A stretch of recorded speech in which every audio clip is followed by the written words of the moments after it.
est déjà sur le départ. Quant aux joueurs du Racing, ils ont bien du mal à cacher leur peine. Les autres, aucun problème pour extérioriser leur joie.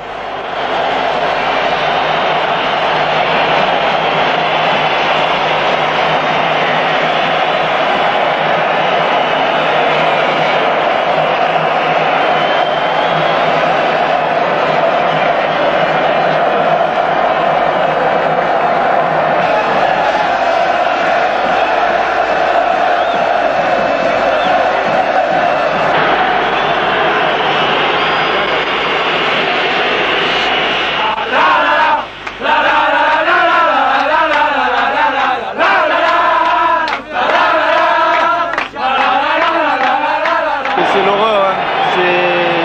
J'ai l'impression d'avoir perdu quelqu'un. C'est l'horreur. Quand on voit la joie de Montpellier et qu'on pensait que ce soit nous, c'est décevant. Et ça c'est pas bien. Ça.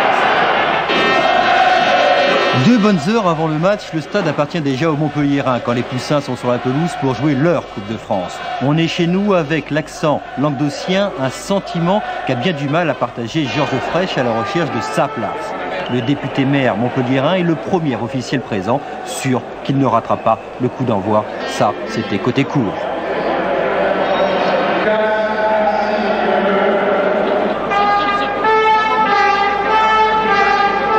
Côté jardin, c'est-à-dire les joueurs, c'est le dernier match de Julio César à Montpellier. Le Brésilien jouera la saison prochaine à la Juventus. Idem pour Laurent Blanc, destination probablement Bordeaux. Rust lui arrête sa carrière, de quoi donner des soucis supplémentaires à Louis Nicolin.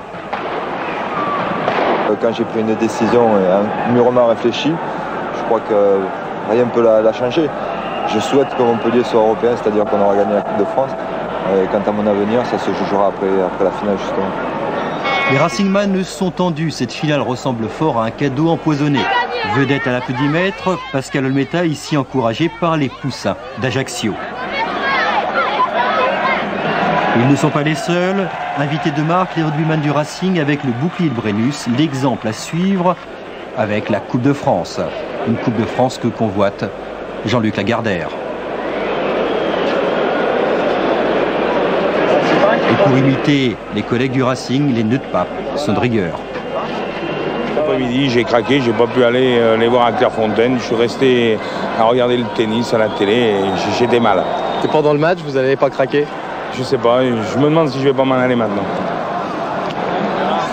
Finalement, Louis Nicolin a choisi de rester. Cela lui a permis de voir par moments un match plutôt musclé. 8 cartons jaunes au total pour cette finale et curiosité, les 3 premiers ont été pour les Montpelliérains, tous les 3 en première mi-temps.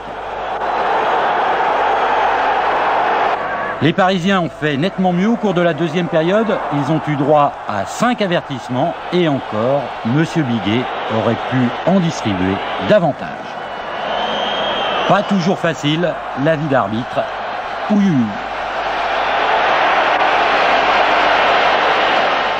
Je crois qu'il y avait un enjeu un peu supplémentaire qui était un peu inattendu, c'était la place européenne.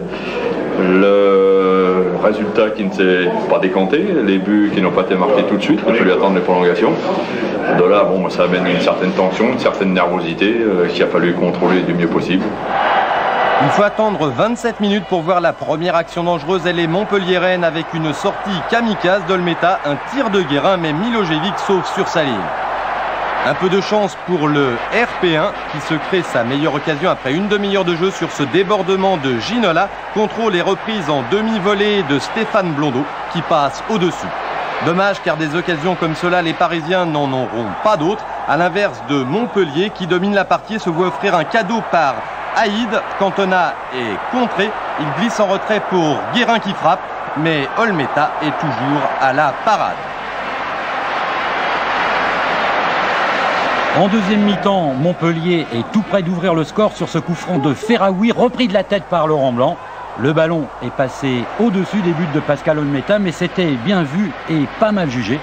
Le capitaine montpelliérain croise bien sa tête, malheureusement, il ne la pique pas suffisamment. La dernière demi-heure du temps réglementaire est entièrement à l'avantage des joueurs de Michel Mézy. Nouvelle occasion avec un centre d'Éric Cantona. Bonne tête de Xuerem, mais arrêt impeccable d'Olmeta. 80e minute maintenant et l'action de cette finale avec un face-à-face Cantona-Olmeta. Regardez, c'est super. Petit geste amical du gardien parisien à l'attaquant de Montpellier. Belle chute pour deux beaux gestes. Le ciseau retourné de Cantona est remarquable. L'envolée d'Olmeta ne l'est pas moins. Sur le corner, les coéquipiers de Laurent Blanc auraient pu profiter de ce cafouillage. Ils ne l'ont pas fait. 0-0 donc à la fin du temps réglementaire. On a pas vu une grande finale. Bon, il est certain qu'on avait plus à perdre qu'eux, dans la mesure où on était certain d'être européens déjà le match d'avant, c'est vrai. Comme quoi il faut sous-estimer personne. Et le Racing a donné une bonne leçon là-dessus. Il nous a manqué la même motivation qu'on avait avant le match de Marseille. Je crois que ce match-là, on l'a pris très contracté. On est qu'à Marseille, on s'est dit bon, on n'a rien à perdre, on va jouer totalement libéré. Et là, je crois que ce soir, au contraire, on était très contracté. Le plus contracté de tous, c'est sans doute le numéro 4 du RP1, Jean-Manuel Tétis, qui a la lourde charge de marquer Eric Cantona. À 18 ans, le jeune Parisien ne s'en est pas mal sorti puisqu'Eric Cantona n'a pas marqué. Tout juste peut-on lui reprocher quelques interventions trop musclées qui lui valent un carton jaune. Et surtout une faute lourde de conséquences puisque c'est à la suite de ce tacle sur le Montpellierin que Blanc va ouvrir la marque. C'est un jeune qui s'accroche, mais je pense que s'il faisait peut-être un peu moins de fautes, il serait meilleur. Mais ça, je pense que c'est un peu la jeunesse, ça viendra avec l'expérience, parce qu'il a des qualités, beaucoup de qualités. Il y aura un bon souvenir de Cantona? Ouais, oui, bon, il est vachement. C'est un gars qui est dans le match. Bon, c'est un adversaire, mais bon, après, il est vachement sympa, il n'y a pas de problème. 103e minute maintenant, le tournant de cette finale. Coup franc de Laurent Blanc, Olmeta est battu 1-0 pour Montpellier. La petite histoire de ce but par son auteur. Eric est revenu et a essayé de le tirer, il m'a dit est-ce que tu te le sens? J'ai dit oui. Bon, je l'ai tiré, ça a marqué, ça aurait pu être lui, bon, c'est moi, tant mieux pour moi. Laurent Blanc a tout de même eu un petit peu de réussite, son ballon touche le poteau avant de rebondir sur le bras gauche d'Olmeta. 2 minutes après la mi-temps de la prolongation sur un contre rapidement mené par Guérin et Cantona en 1-2.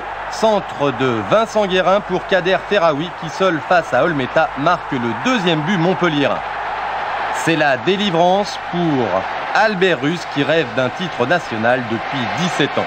Délivrance pour les supporters présents au Parc des Princes, mais aussi pour ceux qui n'ont pu effectuer le voyage à Paris et qui dans l'Hérault sablent déjà le champagne. Alors que ce but est inscrit à la 108e minute, c'est-à-dire qu'il reste 12 minutes à jouer. 2 minutes après le but de Ferraoui, l'espoir revient dans le camp parisien. Tête de Ginola, Rust et ses défenseurs sont surpris. 2-1. Le calvaire de Louis Nicolin n'est pas tout à fait terminé. Mais heureusement pour lui, les 10 dernières minutes ne changeront rien.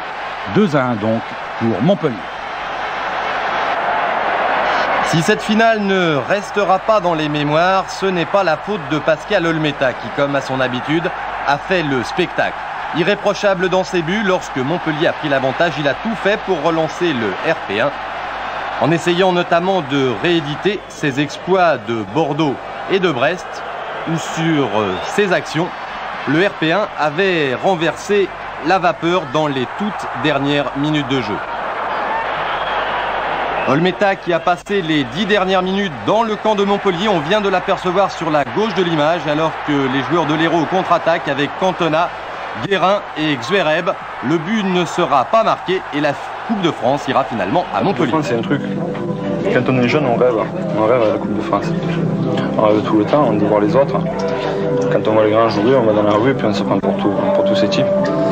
J'espère que les petits, après avoir vu notre match, ils vont aller dans la rue, puis ils vont jouer comme nous, puis ils vont rêver comme nous, et puis la gagneront comme nous un jour. À Montpellier, hier soir, c'était bien évidemment la fête. Sitôt la fin de la rencontre, toute la ville ou presque se retrouve dans une ambiance de feria, place de la Comédie.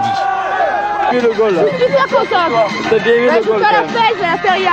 Elle a l'impression de mettre ça, le goal, là. Ouais, mais bon, je suis quand même pour Montpellier, je suis contente qu'ils aient gagné, c'est un super fête. Voilà. En 14 ans d'existence, le club, leur club, remporte ainsi son premier trophée. La bise de Loulou à Tonton, plutôt 2 fois qu'une. Déjà première accolade avant la rencontre, au cas où Montpellier soit battu. Loulou Nicolin, le grand bonhomme de la rencontre, livide pendant tout le temps réglementaire. L'explosion sera pour la prolongation.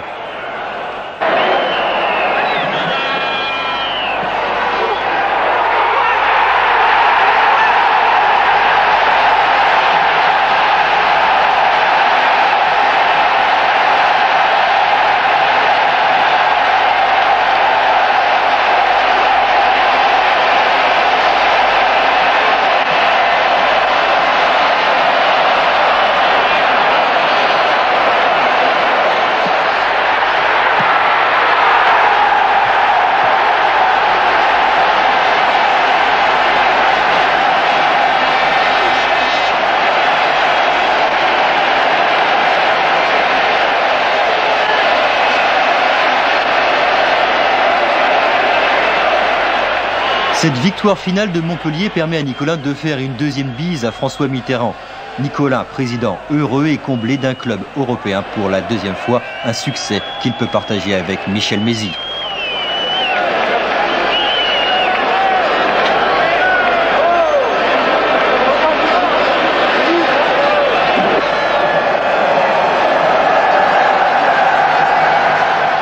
Voilà, belle image du président Nicolin.